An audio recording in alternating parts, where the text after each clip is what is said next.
John Davison Rockefeller, el rey del petróleo. Recordado como uno de los hombres más ricos y poderosos de Estados Unidos, John D. Rockefeller, el magnate del petróleo, se convirtió en un hombre admirado por sus obras filantrópicas, pero también denostado por los métodos que utilizó para enriquecerse. John Davison Rockefeller era un niño que ya apuntaba maneras cuando un compañero de colegio le preguntó qué quería ser de mayor. Ni corto ni perezoso, el muchacho respondió sin dudarlo ni un momento: quiero tener $100,000 y voy a tenerlos. Ese joven ambicioso, en el futuro se convertiría en el hombre más rico de su época y edificaría un imperio basado en el petróleo. El fundador del Standard Oil Company fue, además, un hombre devoto tanto de los negocios como de su fe cristiana, y destinaría parte de los beneficios de su imperio a causas sociales, con el dinero en mente. John nació en Richford, en el estado de Nueva York, el 8 de julio de 1839. Era hijo de William Avery Rockefeller, un vendedor ambulante que, entre otras cosas, afirmaba poder curar el cáncer con sus pócimas y cobraba a sus clientes hasta $25 por tratamiento. John veía a su padre viajar de pueblo en pueblo durante meses y luego regresar a casa con importantes sumas de dinero en los bolsillos. Su madre, Eliza Davison Rockefeller, era una mujer muy religiosa que inculcó en su hijo la pasión por el trabajo, el ahorro y la ayuda a los demás. Con tan solo 12 años, John había logrado ahorrar $50 trabajando para sus vecinos y criando pavos para su madre. Sería su propia progenitora la que le instó a que prestara $50 al 7% de interés a un granjero vecino suyo, pagaderos en un año. Rockefeller confesaría más tarde que cuando por fin el granjero le devolvió el préstamo junto con los intereses, en aquel momento decidí que el dinero trabajase para mí y no yo para él. Dinero. Fue su propia progenitora la que instó al futuro millonario a que prestara $50 al 7% de interés a un granjero vecino suyo, pagaderos en un año. El 26 de septiembre de 1855, Rockefeller obtuvo su primer trabajo como ayudante de contabilidad en la empresa Hewitt & Tattel de Cleveland. 3 años más tarde, el joven ya ganaba $600 al año. Pero eso no era suficiente para él y pidió un aumento de sueldo, que le fue denegado. Fue entonces cuando empezó a pensar en montar su propio negocio. Junto a un británico llamado Maurice Clark, John creó una empresa comisionista al por mayor de productos agrícolas con los $1,000 que había podido ahorrar fruto de su trabajo, pero para poder establecerse por su cuenta necesitaba otros 1,000. Para ello recurrió a su padre, que se los prestó, pero a un 10% de interés. El padre del ambicioso joven lo reconocía sin ambajes: timo a mis hijos siempre que puedo. Quiero que se curtan. Si te está gustando este video, déjanos un me gusta y suscríbete, eso nos ayudaría mucho.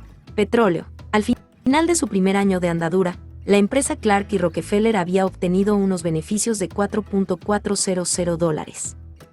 En 1861, durante la Guerra de Secesión, los precios de los cereales se dispararon en todo el país y con ellos las comisiones gracias a la gran oleada de pedidos que realizaba el Ejército Federal. Pero lo que realmente iba a cambiar la vida de Rockefeller sería un hallazgo que había tenido lugar en la ciudad de Titusville, Pensilvania. El perforador Edwin Drake había encontrado petróleo. En 1861, durante la Guerra de Secesión, los precios de los cereales se dispararon en todo el país y con ellos las comisiones gracias a la gran oleada de pedidos que realizaba el Ejército Federal. Aquel descubrimiento desencadenó un frenético boom en el noroeste de Pensilvania. Edwin Drake trabajaba para la Pennsylvania Rock Oil Company, un grupo de inversores de New Haven, Connecticut. Un químico de la Universidad de Yale analizó una muestra del crudo extraído en Pensilvania y determinó que ese petróleo era de muy alta calidad y que una vez refinado podían obtenerse una gran variedad de productos. El químico inglés Samuel Andrews convenció entonces a Rockefeller para que invirtiera en una refinería que tenía proyectada, y en 1863 nacería la empresa Andrews, Clark & Co., pero el proyecto fracasó. A pesar de este revés, Rockefeller no se arredró y pidió un préstamo para fundar la Rockefeller & Andrews en 1865.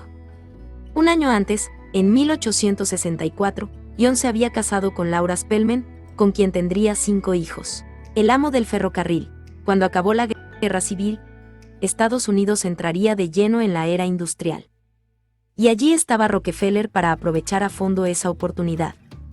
Con el desarrollo del ferrocarril, y con una economía que demandaba cada vez más queroseno, Rockefeller compró a los hermanos Clark su parte de la refinería, incorporó nuevos socios y amplió el negocio. Para ello tuvo que solicitar una enorme cantidad de préstamos, pero reinvirtió todas sus ganancias en el negocio para hacerlo aún más próspero. Además, todas las medidas que tomó resultaron muy acertadas para aumentar la eficiencia de la empresa. En 1866, John incorporó a su hermano William a la sociedad y ambos construyeron otra refinería en Cleveland a la que llamaron Standard Works. John Rockefeller puso al mando de su oficina de Nueva York a su hermano William como encargado del negocio de exportación, una parcela que con el tiempo se revelaría mucho más fructífera que el negocio a nivel nacional. Con el crecimiento del ferrocarril y con una economía que demandaba cada vez más queroseno, Rockefeller compró a los hermanos Clark su parte de la refinería, incorporó a nuevos socios y amplió el negocio. En 1870, Rockefeller fundó la Standard Oil Company con un capital de $1 millón y se nombró a sí mismo presidente. Por aquel entonces, Rockefeller ya tenía una posición predominante en la industria del petróleo, y gracias a una serie de acuerdos con diversas compañías ferroviarias obtuvo unos precios excelentes para el transporte de sus productos a cambio de garantizar a estas empresas unos volúmenes que no estaban al alcance del resto de sus competidores. Por ese motivo, y para evitarse problemas con la competencia, Rockefeller hizo varios intentos de crear una especie de consorcio en el que tuvieran cabida todas las refinerías de la región. Para conseguir su adhesión, ofrecía grandes descuentos en las tarifas ferroviarias, pero las que se negaban a colaborar sufrieron graves dificultades económicas, incluso hasta el punto de llegar a arruinarse. Vamos a comprar todas las refinerías de Cleveland. Les daremos a todos la oportunidad de incorporarse. Los que se nieguen se hundirán. Si no nos vendes tu propiedad, esta se hundirá, llegó a declarar Rockefeller. Filantropía y beneficencia. Pero la trama de los ferrocarriles acabaría saliendo a la luz y todos los implicados se vieron obligados a dar marcha atrás. Todos menos uno, John Davison Rockefeller. En menos de 4 meses, la empresa del magnate había absorbido a 22 de sus 26 competidores en una operación que ha pasado a la historia como la masacre de Cleveland. Fue en aquel momento cuando el millonario sintió en sus propias carnes tanto el rechazo de la población como el de la prensa, que le reprocharon esas prácticas empresariales poco éticas. En 1890, el Congreso aprobó la Ley Sherman antimonopolio y la Standard Oil Company fue declarada un monopolio ilegal. El Tribunal Superior de Justicia de Ohio ordenó su disolución, pero a pesar de ello los días de abundancia para Rockefeller estaban muy lejos de haber llegado a su fin. Rockefeller apeló el fallo, pero aunque perdió, en 1899 estableció su empresa en Nueva Jersey y la presidiría hasta 1911, año en que se jubiló. Ese mismo año, el Tribunal Superior de Justicia de Estados Unidos ordenó dividir la compañía en 37 corporaciones distintas, aunque Rockefeller mantuvo el 30% de las acciones de todas ellas. Su fortuna se mantuvo intacta, e incluso se incrementaría en los 10 años siguientes. De hecho, estaba tan seguro de la viabilidad de su empresa que una anécdota cuenta que un día, mientras jugaba al golf, impertérrito, aconsejó a un amigo, compra acciones de la Standard Oil. En menos de 4 meses, la empresa de Rockefeller había absorbido a 22 de sus 26 competidores en una operación que ha pasado a la historia como la masacre de Cleveland. En la cima de su poder y riqueza, la salud de Rockefeller empezó a decaer y a los 53 años, aquejado de diversas dolencias digestivas, dejó a un lado la actividad empresarial limitándose a dedicar su tiempo única y exclusivamente a incrementar su riqueza con diversas inversiones.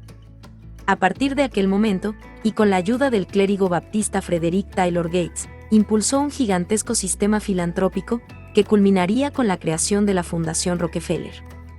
Sus proyectos abarcaron la construcción de universidades, centros de investigación médica e incluso donó más de $500 millones para obras benéficas. John Davison Rockefeller murió a los 97 años de edad, siendo considerado el creador de la industria petrolera tal como se la conoce hoy en día.